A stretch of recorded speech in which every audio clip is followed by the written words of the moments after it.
Nurse's Song from Songs of Experience. It might be a good idea to pause the video here and reread Nurse's Song from Songs of Innocence. Here, the nurse is a very supportive figure.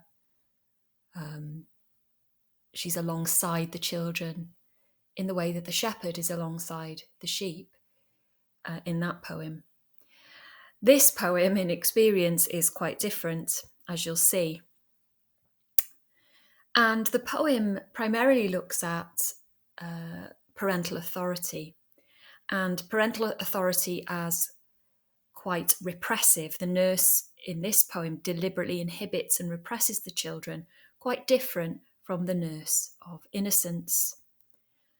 She is, as you'll see, authoritative, jealous as well of the children too. So in this poem, we have the nurse's reaction to the children who are playing on the green and the way that they whisper in the valley. And in her mind, perhaps they have secrets and secret sources of fun. We also see the nurse recalling her own childhood, but rather than recalling it with warmth and affection, it makes her feel jealous. We see her calling the children back in and thinking that they're wasting time, both now and in their old age, by masking their true nature and feelings. So we'll read the poem and you can annotate as you're listening to the video.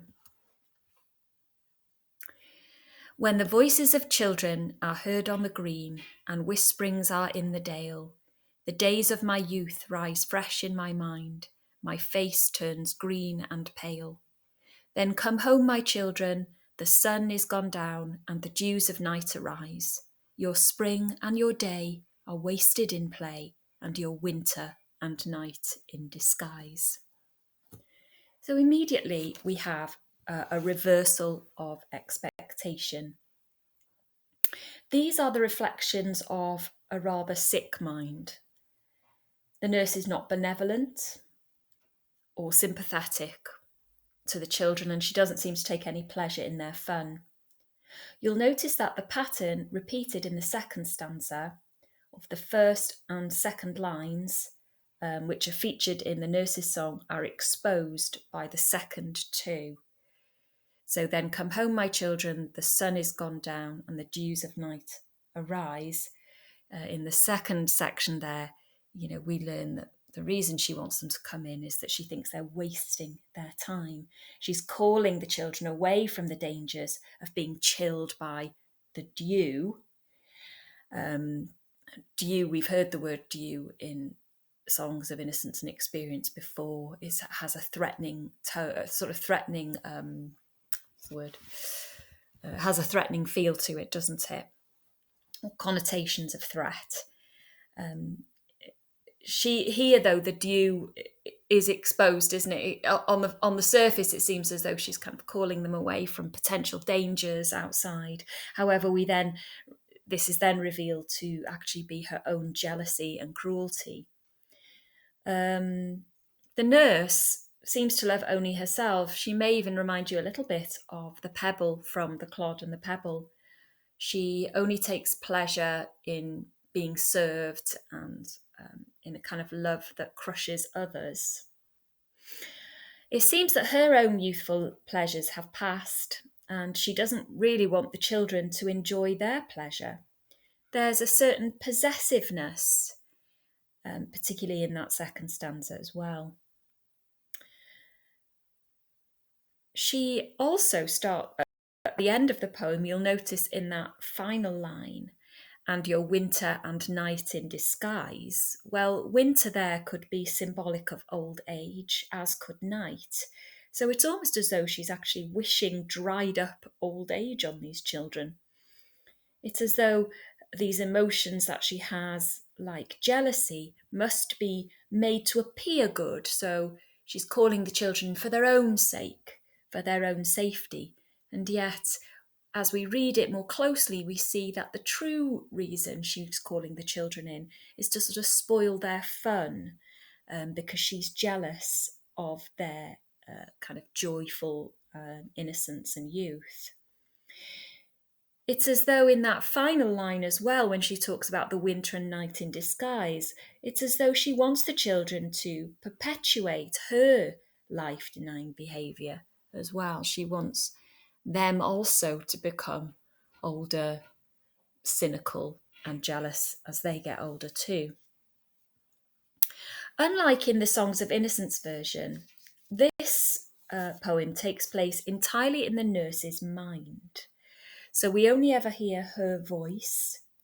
There's no event as such, it's just a reaction. So if you look at the narration here, it's just the nurse reacting when she hears the children and she calls them home. So in that first stanza, she hears the children, we have her reaction. And then in the second stanza, she calls them home.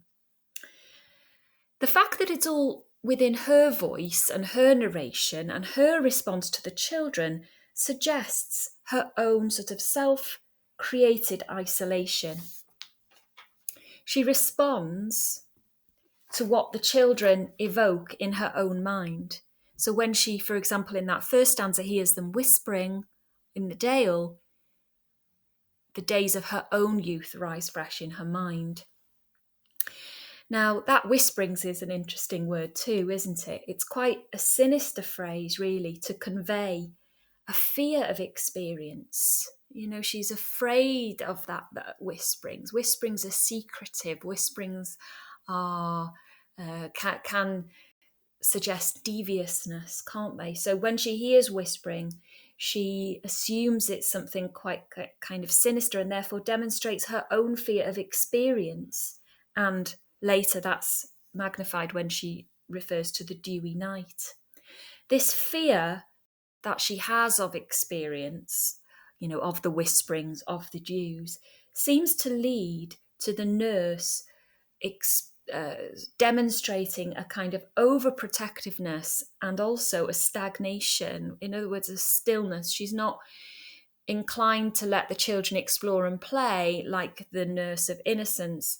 Rather, she kind of wants to repress them and prevent them from kind of experiencing a more natural, youthful childhood. Or didn't sound right or how I said that, did it? But if you see what I mean, she wants to stop them from experiencing this kind of joyous childhood, and instead wants to force them into this kind of maturity, doesn't she? Into this winter and night. She says, you're wasting your time in play. Well, we've discussed this before. Play actually is incredibly important in the development of the self. It's now why in primary school there is a great deal of emphasis on children learning through play. We learn social skills that way, and very important social skills, and skills, the way that we interact with each other is all kind of begins in our childhood, doesn't it? And what she's saying is that that's a waste of time. You need to be kind of pushed into this maturity. You need to be pushed into the winter and the night as well. So there we go. Not particularly positive there. We have a sense of suspicion in the nurse's mind. She's quite cynical as well, and fearful of experience, as you see. And due to this, she sort of pushes her own agenda on the children. So unlike the nurse of innocence, who is supportive and kind of acts as an almost like the kindly shepherd wandering alongside the children, here the nurse is more controlling in her behaviour towards them. Just to get a little bit of a closer look at the language. So in that first stanza, I'm just getting my copy here. In that first stanza, we have the voices of the children are heard on the green. Well, we've heard of greens before. We've talked about green before, haven't we? Greens can refer to a place, as on the surface this seems to. We know that greens are places that are not owned by anybody. They're kind of a free land where the children could use to play and explore. However, here, I would argue that rather than being the first option there, which is freshness, fertility, freedom and growth, the green actually, we could see it delving into the second. Of course, we hear the phrase, the Shakespearean quote, don't we? Green with envy. And here, we have the idea of green linking to jealousy. We often associate the colour green with jealousy, and that this jealousy leads to constraint. There's also a bit of a play on the word fresh in line 3. So you've got the days of my youth rise fresh in my mind. Well, normally we think of the word fresh as being full of life and being new and being clean and being sort of innocent. But here the word fresh is used to mean repeatedly. So here we are, the days of my youth rise fresh. So you could replace the word fresh there with repeatedly. So this line actually is like a play on the word, and it's subverted. So we normally think of that word as being something kind of associated with innocence and joy and newness and freshness and all the rest of it. But here it really means repeatedly. And so not fresh at all, really, but kind of almost used ironically. The word whisperings too in the first stanza, line 2, and whisperings in the dale. We've already talked about this a little bit, but what is it about the whisperings that the nurse dislikes? Well, it could be that she's hearing the whisperings of the children and that this is making her feel jealous, perhaps. Because they have their own secret language, they're playing with each other, they're enjoying each other's company. Or could it be that she thinks they're whispering about her, so that there may be slightly older children and that these children have kind of got secrets about her, and so she feels kind of intimidated by that, perhaps. Or, you could say that these whisperings, it's quite ambiguous, you can read it in multiple ways, that these are whisperings of other people, kind of threats to the children, maybe whisperings of other people in the dale, who could harm the children in some way. So, we've got a few different interpretations of that. You could also compare the word whisperings with the word laughing. In the first version of the nurse's song, we have reference to laughter. Here we have whispering. So things have become more closed and more sinister, haven't they? Okay, just moving on then to the structure as well. So lines 1, 5 and 8 are anapestic. So this is when we have 2 unstressed followed by a stressed. So when the voice is, like that, it gives it a kind of jaunty tone and feel and rhythm. However, it's kind of undercut, isn't it, by the content of the poem there. In the second stanza, in line 3, we have something quite interesting. We have your spring and your day are wasted in play. So we have a kind of seemingly rather playful internal rhyme. However, it makes quite a contrast between those two sentiments. So we have the word day and we have the word play. And the fact that she kind of suggests that you shouldn't spend your day playing, that the fact that it's internally rhymed kind of emphasises that point. We also have a good deal of interesting imagery. We'll go back to the idea of green as well. So we have green as a word, but also green as an image. We tend to have more pastoral imagery, of course, in the poems of Innocence, and greens are associated in Innocence with growth and fertility, and that we understand that, as I said before, that play is this kind of gateway to growth because it develops the imagination. Play also, of course, allows us to escape from authority as well. But here, it symbolises everything that makes the nurse jealous, doesn't it? And also, just to re-emphasise that point of green also associated not only with jealousy, but perhaps with sickness and nausea as well, and kind of, decay too, and the corruption of the nurse's mind, perhaps, and maybe also the corruption of childhood innocence.